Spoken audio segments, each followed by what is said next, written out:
Welcome back into Talking Fitchburg. Joining me today from the Department of Trade Consumer Protection, it is our friend Lara Sutherland. Lara, welcome back to the show. How are you doing? I'm doing all right, Jeremy. Thanks for having me on. I appreciate it. No, we appreciate you giving us your time. We know you're super busy, and we appreciate it as always. We started to talk about election scams last time you were on the show.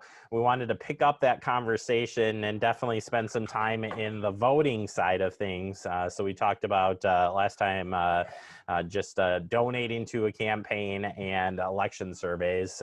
This time we're going to focus in on making sure you're registering to vote, the things that are coming out for absentee ballot, the whole works there. So picking up where we left off, as you look into the voting and you're looking at scams, how can we protect ourselves? So, you know, probably what I'm going to say here. The most important thing you should do is go to a trusted source of information. There's a lot of confusion about registering to vote, getting your ballot, and where to vote. And unfortunately, that's by design. I think there's some folks out there that want to leave you with the impression that this is difficult and it is hard to vote. It's not.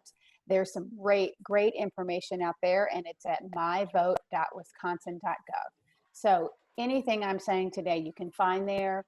It has deadlines on all the important deadlines that you need to know when to register. That actually passed. That was yesterday. You can no longer register October. What's today? The 14th?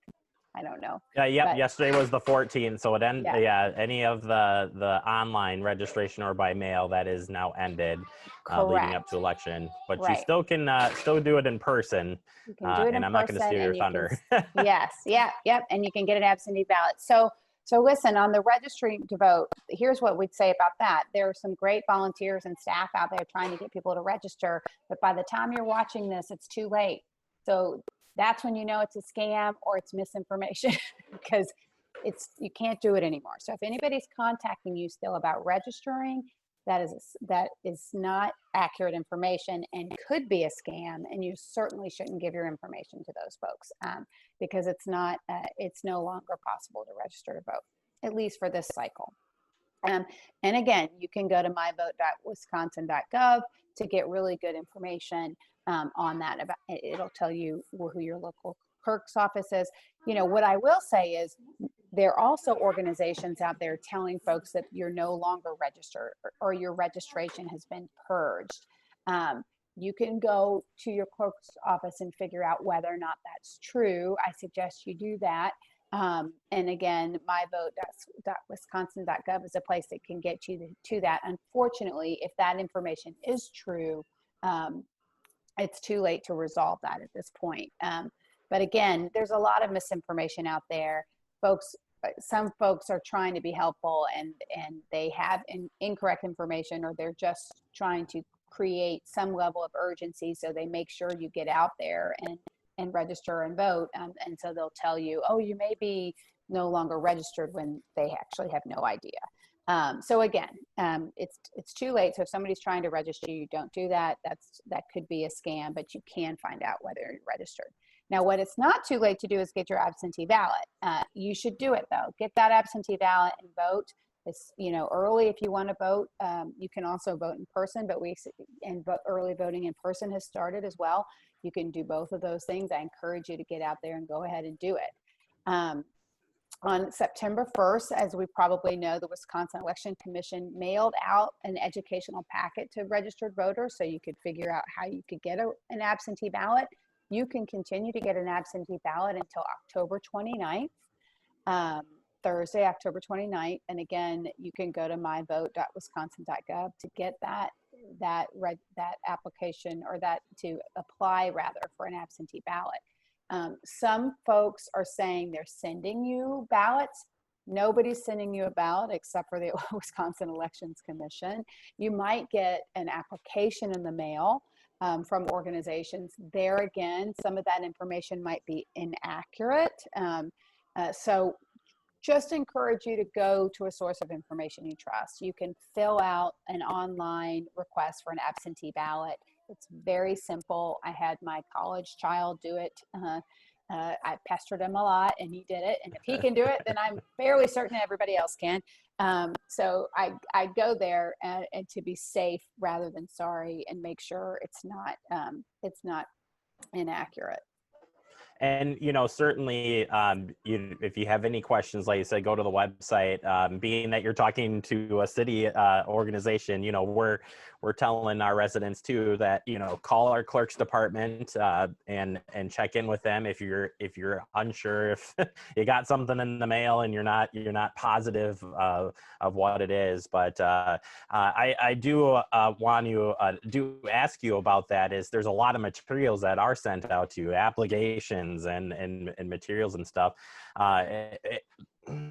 Do we get are we getting people reporting any of the suspicious activity here as far as fake absentee ballots or that sort of thing? Are you getting reports coming into DATCP on any of these things? We're seeing more questionable, I think, information about, sort of text and people, social media blasts or pop-ups or directed text at folks saying you may not be registered. And again, that may not be a scam. That just is probably not accurate information, right?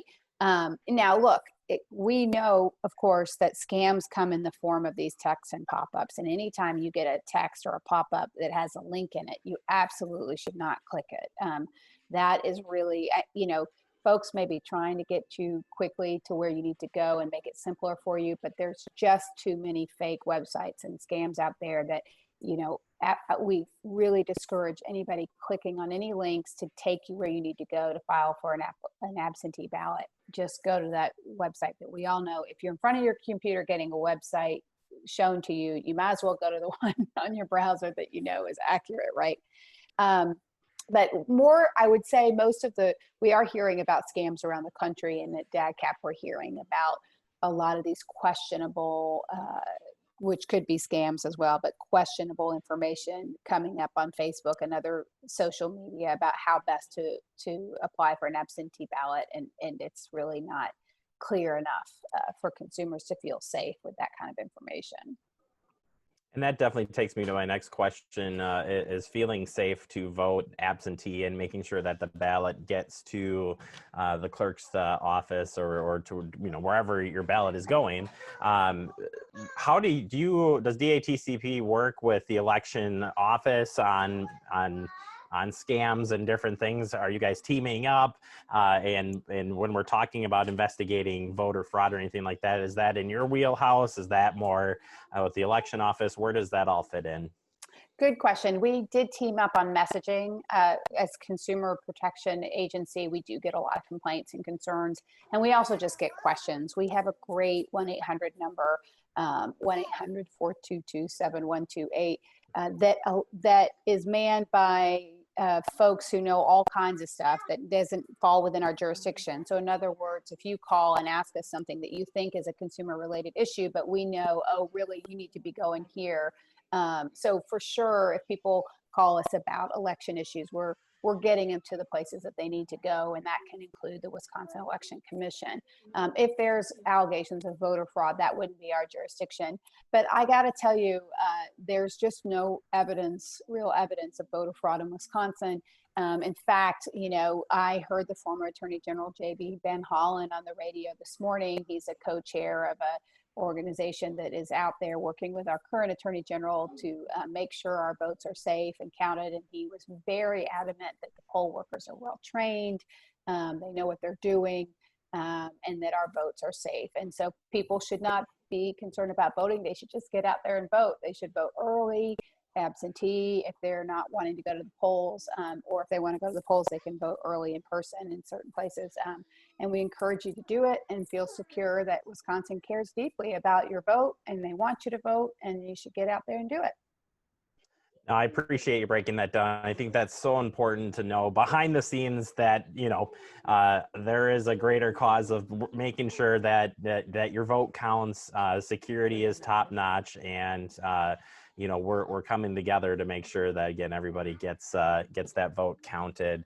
For any other resources, reporting or more, I know you had mentioned the phone number, but as we wrap up here, if people want to learn more about the stuff we talked about today, where can they go? So they can go to 1-800-422-7128 to talk to our staff about concerns for fraud and consumer issues, and certainly any questions about the election. If they have questions about voting, I encourage them to go to myvote.wisconsin.gov. And to file complaints about consumer issues, you can, or find any information about consumer issues, you should visit our website at datcp.wi.gov, and you can file a complaint there. Lara, thank you so very much for going through it. Great information as always, and we'll be talking a little bit later this month about cybersecurity. Looking forward to it. Sounds good. Thanks for having me, Jeremy. You bet. All right. Great information today. Check out the website if you got any questions. And I'm so glad that we can get Lara and her the whole gang on here on TF to keep you up to date on what's happening here in Wisconsin and keep you safe. That's what our goal here is on TF, among others. Take a quick break. More to come. You're watching Talking Fitchburg.